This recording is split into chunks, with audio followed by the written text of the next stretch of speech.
చంపాలని అనేక సార్లు వెతుకుతూ ఉన్నారంట. అప్పుడు ఆ సంగతి తెలుసుకున్నటువంటి యూదా అప్పటికే యేసుప్రభు శిష్యుల్లో ఉన్నాడు, సహవాసములో ఉన్నాడు, సంఘములో ఉన్నాడు. యేసుప్రభు శిష్యుడిగా మార్చబడ్డాడు.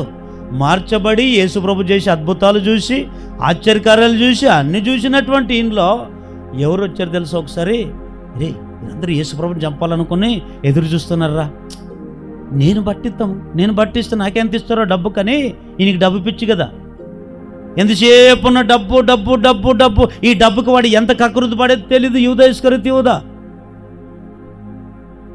వెళ్ళి ఏం చేశాడు తెలుసా? యూదా వాళ్ళ దగ్గరికి వెళ్ళి, అయ్యా మీరు యేసుప్రభుని చంపాలనుకుంటున్నారు కదా, నాకు తెలిసిందే, నేను అతన్ని బట్టిస్తాను, మీరు నాకేమి ఇస్తారని అడిగాడు.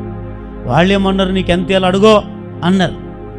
ఈయన అన్నాడు, ఎంతేమి ఇవ్వద్దండి, నాకు 30 వెండి నాణ్యాలు మాత్రమే ఇవ్వండి అన్నాడు. సరే 30 వెండి నాణ్యాలు ఇస్తామని చెప్పి ఎప్పుడు అడిగాడు తెలుసా? ఎప్పుడైతే సాతాను వానిలోకి ప్రవేశించాడో వెంటనే వెళ్ళి ఎవరితో చేతులు కలిపాడు? శత్రువులతో. అంతవరకు బాగానే ఉన్నాడు, అంతవరకు మంచోడే, అంతవరకు దేవుని శిష్యుడే, అంతవరకు ప్రార్థన పరుడే, అంతవరకు విశ్వాసే, అంతవరకు మంచి ప్రవర్తన ప్రవర్తించిన వాడే. ఎందుకు ప్రవర్తన మారింది? యూదా ఇస్కరియోతు యూదా, ఎందుకు నీ ప్రవర్తన మారిందంటే వాడుగా లేడు, వానిలో ఒకడు ఉన్నాడు. ఎవడో? సాతాను.